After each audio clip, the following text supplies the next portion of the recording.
Hi class, week 2 here of online learning, and we're going to continue with Lois Lowry's Number the Stars.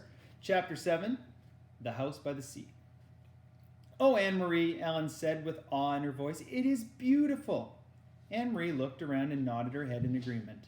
The house and the meadows that surrounded it were so much a part of her childhood, a part of her life even, that she didn't often look at them with fresh eyes. But now she did, seeing Ellen's pleasure, and it was true, they were beautiful.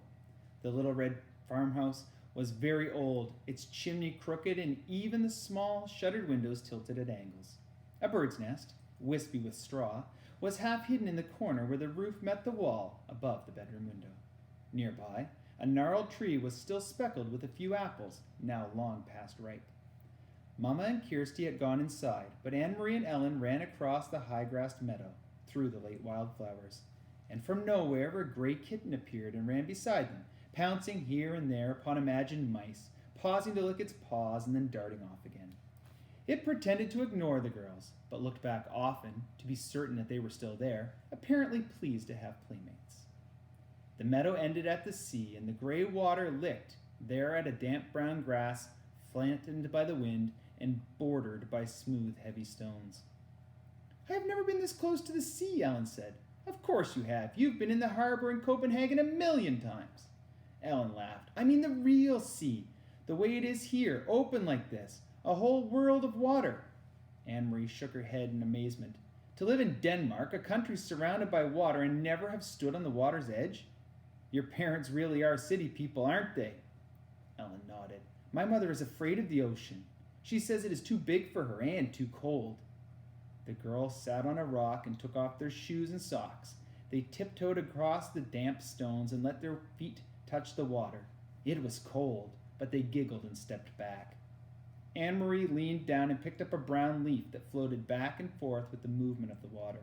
Look, she said. This leaf, it may have come from a tree in Sweden. It could have blown from a tree into the sea and floated all the way across. See over there? See, she said, pointing. See that land way across there? That's Sweden. Ellen cupped one hand over her eyes and looked across the water. It's not so very far, she said. Maybe. Standing over there are two girls just our age, looking across, and you know what they're saying? They're saying, look over there, that's Denmark. They squinted into the hazy distance, as if they might see those Swedish children standing there and looking back, but it was too far. They saw only the hazy strip of land and two small boats bobbing up and down in the gray water. What if one of those boats is your Uncle Henrik's? Ellen said. Maybe, I can't tell. They're too far away. Uncle Henrik's boat is named the Ingeborg, named after Mama. Ellen looked around. Does he keep it right here? Does he tie it up so it won't float away? Anne-Marie laughed. Oh no, in town at the harbor there's a big dock and all the fishing boats go there. That's where they unload their fish. You could smell it. At the night, they are all there, anchored in the harbor. Anne-Marie! Ellen! Mama's voice came across the meadow. The girls looked around and saw her waving at them. They turned, picked up their shoes, and began walking towards the house. The kitten, who had settled comfortably on the stony shore, rose and followed them. I took Ellen down to show her the sea, Anne-Marie exclaimed. She'd never been that close before. We started to wade, but it was too cold. I wish we'd come in the summer, and then we could go swimming. Oh, it's cold even then, Mum said. You didn't see anyone, did you? You didn't talk to anybody? Anne-Marie shook her head. Nope, just this kitten. Ellen had picked it up, and it lay purring in her arms. I meant to warn you. You must stay away from people while we are out here. But there's no one around, said Anne-Marie. Even so, if you see anyone at all, even someone you know, like one of Henrik's friends, it's better if you come to the house. It'll be too difficult, too dangerous for us to explain who Ellen is. Ellen looked up. There aren't any soldiers here, too, she said. Mama sighed. I'm afraid there's probably soldiers everywhere, and especially now. This is a very bad time. Come in and help me fix supper. Henrik will be home soon. And watch that step, it's loose. Do you know what I've done? I found enough apples for applesauce. Even though there's no sugar, the apples are pretty sweet. Henrik will bring home some fish and some wood for the fire, so tonight we'll be warm and we'll be well fed. It's not such a bad time then, said Anne-Marie. Not if there's applesauce. Ellen kissed the kitten's head and let it leap from her arms to the ground. It darted away and disappeared into the tall grass. And and they followed Mama into the house. That night, the girls dressed for bed in the small upstairs bedroom they were sharing, the same bedroom that had been Mama's when she was a little girl. And across the hall, Christy was already asleep in the big bed that had once belonged to Anne Marie's grandparents. Ellen touched her neck after she laid down. "Where's my necklace? What did you do with it?"